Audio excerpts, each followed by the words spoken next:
환자분들이 꼭 아셔야 될 게 이거는 그냥 포함 사항입니다. 그런 거를 따로 말씀하실 필요도 없고 그냥 하안검 수술을 하면 눈밑 불룩한 거 없어질 거고요. 근육 처짐을 없애기 때문에 애교살이 살아날 거고요. 바깥쪽에 있는 피부를 당겨드리기 때문에 주름 같은 게 없어져야 됩니다.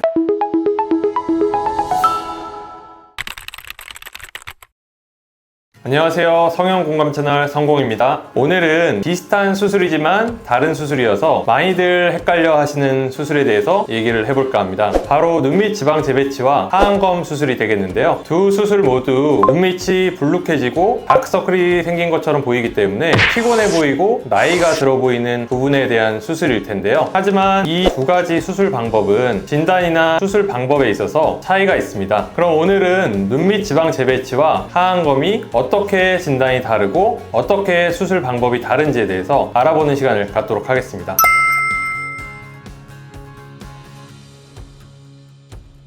두 수술 모두 눈 밑에 부분이 불룩해지는 현상을 완화시켜주는 수술이라고 생각하시면 좋을 것 같습니다. 쉽게 생각하시면 이제 영화배우 중에 모건 프리먼 배우가 있으시죠? 그분 눈을 보시면 눈밑이 불룩하게 나와 있는 걸 볼 수가 있을 텐데 이 불룩한 느낌이 마치 그늘져서 다크서클처럼도 보이고 피곤해 보이는 인상을 만들기 때문에 두 수술 모두 이것들을 해결하는 수술이라고 생각하시면 좋을 것 같습니다.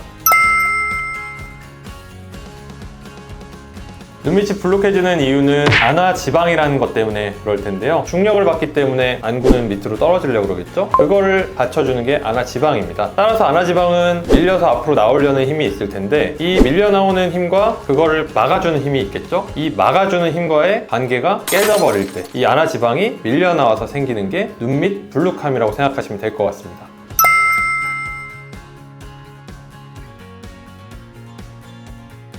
일단 눈밑 지방 재배치와 하안검의 차이점을 얘기하기 전에 공통점을 얘기를 해드리자면 일단은 수술 방법이 눈밑 지방 재배치라는 부분을 하안검이라는 더 큰 부분이 포함하고 있는 관계라고 생각하시면 좋을 것 같습니다. 따라서 눈밑 지방 재배치가 할 수 있는 것들 크게 두 가지가 될 텐데요. 이름 그대로 눈 밑에 있는 지방을 불룩 나온 쪽이 아니라 들어가는 쪽으로 재배치하는 거 한 가지. 두 번째는 재배치를 했을 때 나오지 않도록 막아줘야 될 텐데 눈밑 지방을 감싸고 있는 병막이라는 조직이 있습니다. 이거를 강화를 시켜줘서 재배치한 지방이 나오지 않게 하는 것. 이 두 가지가 눈밑 지방 재배치의 중요 요소가 될 거고요. 하안검은 어떤 게 또 포함이 되느냐? 이 두 가지를 포함을 하고 세 번째는 지방을 감싸고 있는 근육이 될 텐데요. 이런 이제 막아주는 힘이 약해지기 때문에 근육을 당겨줘서 근육을 강화해주는 것도 이런 하안검 수술에서 중요한 부분이 될 거고요. 마지막으로는 제일 바깥에 있는 피부층이 되겠죠. 피부가 늘어짐으로 인해서 안화 지방을 눌러주는 역할이 약화됐을 때 피부를 당겨 올리고 남는 피부를 잘라버리기까지 해줄 수 있는 게 하안검의 또 중요한 요소가 될 겁니다. 이런 구성 요소에도 차이가 있겠지만 접근 방식에도 차이가 있겠는데요. 눈밑 지방 재배치는 눈밑 지방 그리고 경막 강화만을 목적으로 했기 때문에 바깥쪽으로 절개해서 흉터를 남기는 게 아니라 눈 안쪽에 점막 절개를 통해서 접근을 하는 게 차이점이 될 거고요. 반대로 하안검 수술은 보다 바깥쪽에 있는 피부층, 근육층을 손보고 움직여야 되기 때문에 부득이하게 바깥쪽 절개를 통해서 접근을 한다는 것이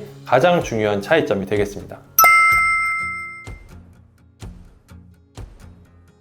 환자분들이 생각하는 게 쉽지는 않을 텐데 간단히 생각해 보시면 눈밑 지방 재배치는 지방만 손을 본다고 생각하시면 좋을 것 같고요. 하안검이라는 거는 지방뿐만 아니라 그 바로 위층 근육이나 피부까지도 손을 보는 게 하안검이 될 겁니다. 따라서 지방만 손봐야 될 분들은 눈밑 지방 재배치, 피부 처짐이라든지 근육의 늘어짐이 없는 분들이 되겠죠. 따라서 조금 더 연령대가 어린 분들 또는 어린 분들 중에서도 피부나 근육이 선천적으로 좀 타이트한 분들이 이런 눈밑 지방 재배치만 실행을 할 수가 있을 거고요. 이런 피부나 근육에 늘어짐이 있는 분들 바깥에서 보면 알 수 있는 특징들이 있는데요. 피부에 처짐이 있다 그러면 피부에 잔주름들이 많이 생기거나 겹주름들이 생긴 거를 볼 수가 있을 거고요. 근육에 처짐이 온 분들은 원래 있던 애교살들이 웃거나 표정 지을 때 잘 생기지가 않습니다. 왜냐하면 이 안윤근, 눈 둘레근이라는 것이 작용을 하면서 애교를 만들게 될 텐데 이 근육이 헐거워지게 되면 표정을 지을 때 올라가는 효과가 없어져서 애교살이 잘 생기지가 않겠죠. 원래 있었던 애교살이 잘 생기지가 않는다 그러면 이런 근육에 처짐이 생겼다 이렇게 생각을 하시면 좋을 것 같고요. 따라서 이런 피부 처짐이나 근육 처짐이 있는 것 같다 이런 분들이라면 부득이하게 바깥 절개를 통해서 하안검이 필요한 분들이 되겠습니다.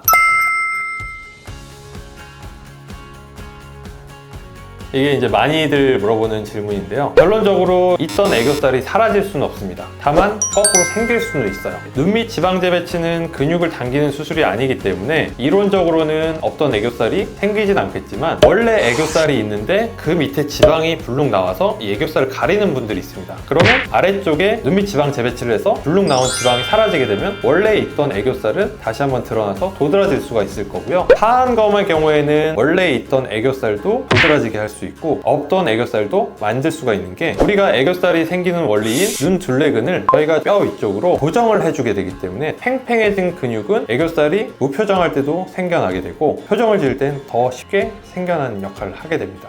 환자분이 이제 수술 들어가기 전에 말을 한대요. 애교살 만들어주세요. 비용을 또 따로 받는 게 있더라고요. 일단은 애교살을 만드는데 돈을 추가적으로 받는다는 얘기는 아마 두 가지일 것 같은데 원래는 사실은 이 눈둘레근을 당겨 올려서 애교살을 좀 살려주는 게 하안검 수술의 포함 사항이기 때문에 그냥 단순히 돈을 좀 더 받기 위해서 이런 목적 때문에 얘기하는 게 아닐까 싶기도 하고 두 번째는 뭐 그게 아니라 그러면 애교살이 이렇게 이제 근육을 올려서만 만드는 게 아니라 실제로 애교살 모양으로 피부 및 조직을 좀 말아서 모양을 만든다든지 다른 물질 같은 거를 덧대서 애교살 모양을 만드는 경우도 있어요. 이럴 경우라면 아마 비용을 추가적으로 받지 않을까 싶은데 제 의견으로는 아무래도 근육으로 만들어지는 게 애교살이기 때문에 다른 물질이나 다른 조직을 가져와서 애교살을 따로 만드는 거는 그렇게 자연스럽지 않다고 생각이 되고요. 환자분들이 꼭 아셔야 될 게 이거는 그냥 포함 사항입니다. 그런 거를 따로 말씀하실 필요도 없고 그냥 하안검 수술을 하면 눈밑 불룩한 거 없어질 거고요. 근육 처짐을 없애기 때문에 애교살이 살아날 거고요. 바깥쪽에 있는 피부를 당겨드리기 때문에 주름 같은 게 없어져야 됩니다. 이 큰 세 가지 포인트는 꼭 들어가는 거니까 하안검 수술을 할 때 따로 요구를 하실 필요가 없습니다. 오늘은 눈밑 지방 재배치와 하안검 수술에 대해서 알아봤는데요. 눈밑 지방 재배치가 조금 더 간단하고 흉터가 없기 때문에 난 무조건 눈밑 지방 재배치를 할 거야 이렇게 생각하는 분들이 많다고 생각이 됩니다. 하지만 하안검이라는 수술을 통해서 꼭 얻어가야 될 것들이 있는 분들이 있기 때문에 꼭 전문의와 상의하에 본인에게 맞는 방법이 무엇인지 올바른 방법을 찾아서 수술하는 게 더 효과적이고 더 좋은 길이라는 것을 꼭 명심하셨으면 좋겠습니다. 영상을 보시고 더 궁금하신 점이 있으시면 댓글로 달아주시면 저희가 더 자세히 얘기해보는 시간 갖도록 하겠습니다. 이상 성형공감 채널 성공이었습니다. 감사합니다.